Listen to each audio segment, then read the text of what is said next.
Ok, on poursuit dans cette deuxième partie de la première lettre de Jean. On est donc dans la seconde maintenant application des versets 28, toujours du chapitre 2, jusqu'au chapitre 4, verset 6. Donc, dans cette deuxième application, on pourrait dire du test, il subdivise en 4 parties ici, toujours M. Stott, John Stott. Donc, il fait une élaboration par rapport au test moral. Les versets 28, donc, au chapitre 3, 10, c'est en ce qui concerne l'aspect moral. Donc, c'est un test, encore une fois, qui est moral. Et qu'est-ce que moralement on s'attend à ceux qui, encore une fois, sont des enfants de Dieu? Le résultat, c'est, encore une fois, un comportement dans la justice. On aime ce qui est juste. En d'autres mots, on ne pratique pas l'injustice. On peut peut-être tomber, comme il nous l'a rappelé ici au chapitre 2, parce qu'il allait contre cette idée que nous sommes devenus sans péché, dans le sens, cette nouvelle vie qui est pure, parfaite et incorruptible, est néanmoins dans l'ancienne vie qui, elle, est encore sujette au péché et à la chute. D'accord?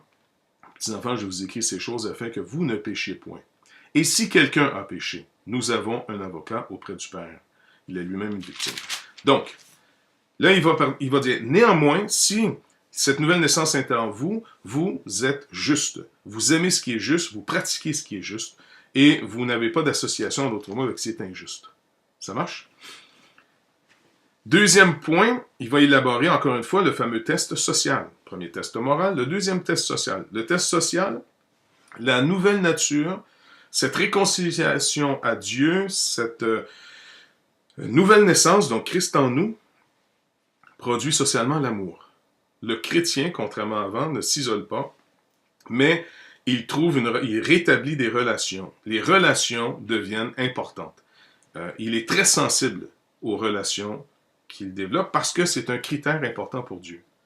Encore une fois, je rappelle ce que tout le Nouveau Testament peut dire, mais même quand Jésus nous parle, il nous rappelle en disant, si tu veux amener une offrande à Dieu, et qu'en chemin, tu te rappelles que ton frère a quelque chose contre toi, laisse-là ton offrande, va te réconcilier avec ton frère, et puis après, tu viendras me donner l'offrande.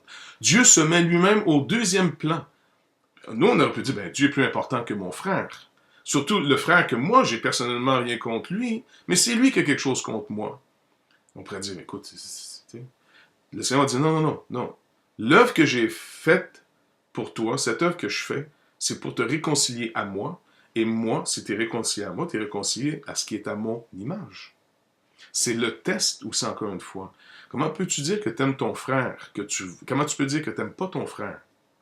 Ou l'ordre est plutôt l'inverse. Comment peux-tu dire que tu m'aimes quand tu ne me vois pas et que tu détestes ton frère, tu es ton frère, que tu vois, qui est pourtant créé à mon image? Donc, il est en train de nous provoquer en disant, qu'est-ce que tu aimes en réalité? Une conception finalement très personnelle d'un idéal. Et ça, entre autres, l'apôtre Jean l'attaque de manière très dure. Parce que c'est facile pour nous de sublimer, d'aller ailleurs, de transposer sur ce qu'on veut être une réalité. Dieu qu'on ne voit pas, on peut y mettre finalement n'importe quel visage. Mais mon frère, mon prochain, il est l'image de Dieu. Malgré son comportement, il est l'image de Dieu. Il y a quelque chose qui reste de l'image de Dieu. Alors le Seigneur dit, si lui, tu ne l'aimes pas, tu te fais des idées à mon égard. Rappelez-vous Jésus-Christ dans les évangiles. Ils n'ont pas aimé ce qu'ils ont vu de Jésus.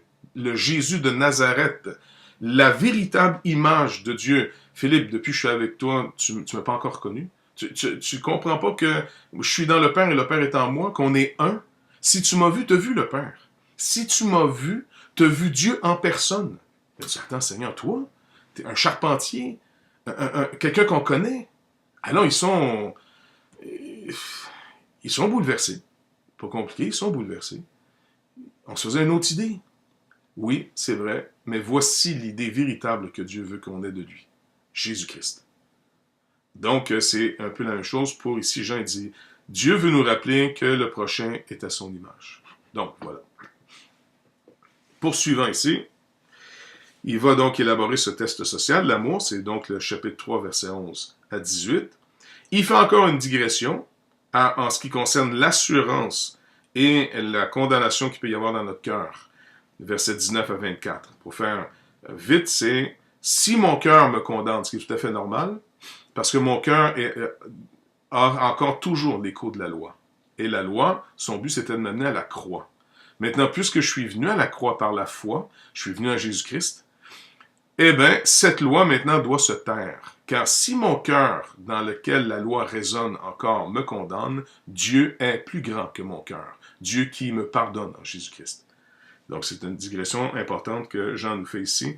Et après ça, il revient finalement à son élaboration des tests. Et là, dans le test doctrinal, il va encore une fois provoquer, chapitre 4, versets 1 à 6, qu'est-ce que nous croyons? Dans une troisième application, toujours dans les tests ici, il va élaborer encore une fois son test social. C'est encore une fois l'amour, versets 7 à 12.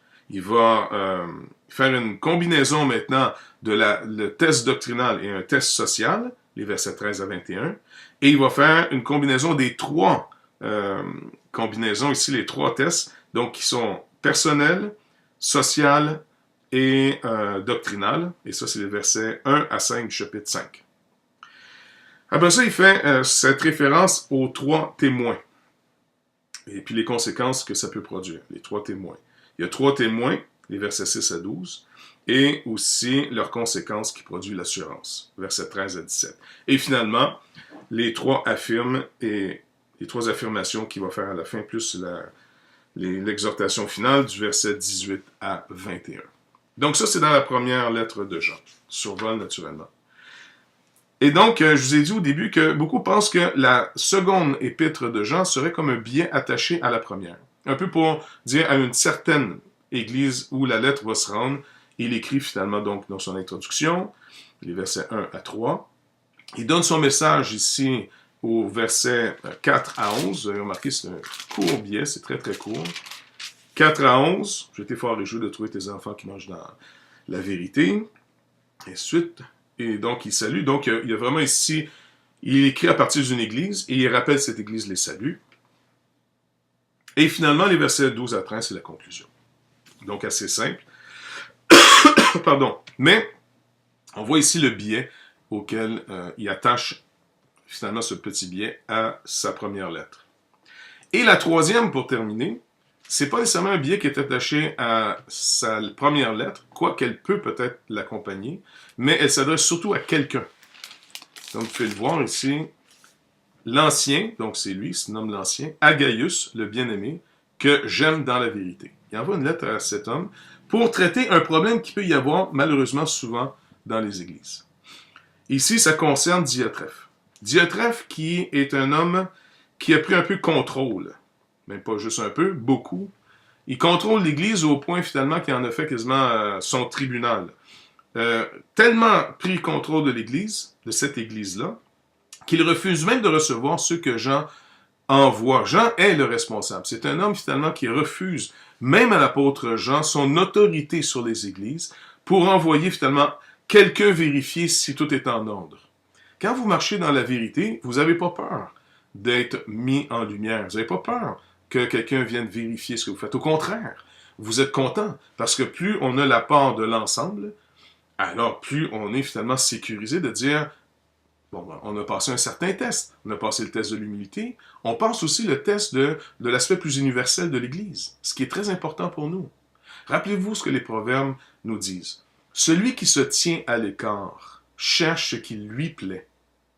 Il ne cherche pas la volonté de Dieu, il ne cherche pas la volonté en dehors de lui. Il vit pour lui-même.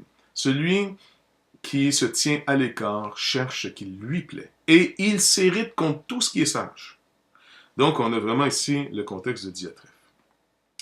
Et après ça, il dit, versets 11 et 12, un message qui concerne maintenant Démétrius. Et là, il va montrer que cet homme est très différent du premier. Et il l'encourage finalement à persévérer. Donc, les versets 11-12 dit, bien-aimé, n'imite pas le mal, mais le bien. Celui qui fait le bien est de Dieu, et celui qui fait le mal n'a point vu Dieu. Tous, et la vérité elle-même, rendent un bon témoignage à Démétrius. Donc, vous avez vu ici, et l'aspect doctrinal, la vérité, et tout l'ensemble des gens rendent à Démétrius un bon témoignage. Donc, l'ensemble et la vérité sont à l'avantage de ce Démétrius, ça le fortifie dans sa position. Parce que marcher dans la vérité, inévitablement, vous allez rencontrer des obstacles. Vous allez rencontrer inévitablement des diatrefes. C'est obligé. Mais on doit persévérer pour l'amour de la vérité. Et finalement, c'est une conclusion qui nous donne après, toujours dans le même genre, versets 13 et 14, « J'ai beaucoup d'autres choses à t'écrire, mais je ne veux pas le faire avec l'encre et la plume. J'espère te voir bientôt. Et nous parlerons de bouche à bouche. Que la paix soit avec toi. Les amis te saluent. Salut les amis. » Vous voyez encore, Jean, l'aspect de l'amour pour Jean est tellement fort. Pas parce que Jean est nécessairement quelqu'un qui est plus aimant que les autres, parce que le fruit de l'esprit chez Jean a vraiment amené cet homme à une maturité incroyable. L'amour pour Jean est vraiment comme le sceau final d'approbation.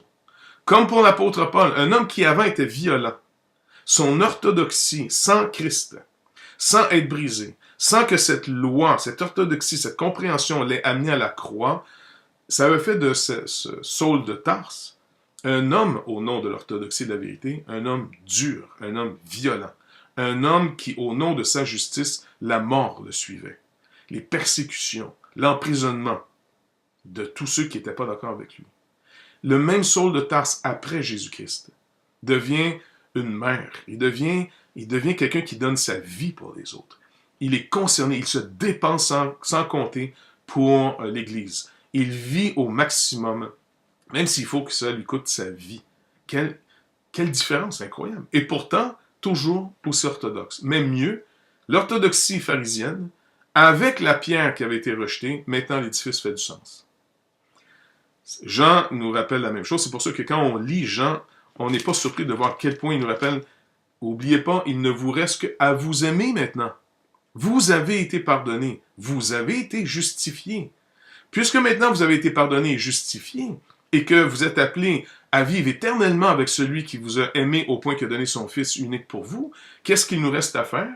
Sinon, d'avoir de la compassion les uns pour les autres, lorsque le péché semble vouloir détruire quelqu'un, donc d'avoir de la compassion pour le monde, et non une haine puis une colère contre eux, et d'avoir après ça un amour, puis de porter les fardeaux les uns des autres, de vraiment penser toujours en fonction de rédemption. Comment on peut racheter une situation? Comment on peut être en paix autant que ça nous est possible? Donc, c'est toujours ce fameux test qui est l'amour. Mais l'amour n'est pas non plus sans la vérité. Ça, c'est pour ceux qui voudraient tomber dans le panneau d'être contre la loi après, au nom de l'amour. L'amour n'est pas contre la loi. L'amour n'est pas contre la justice. Sinon, c'est plus de l'amour. Donc, c'est ce que l'apôtre Jean nous donne. Voilà, on va arrêter là-dessus.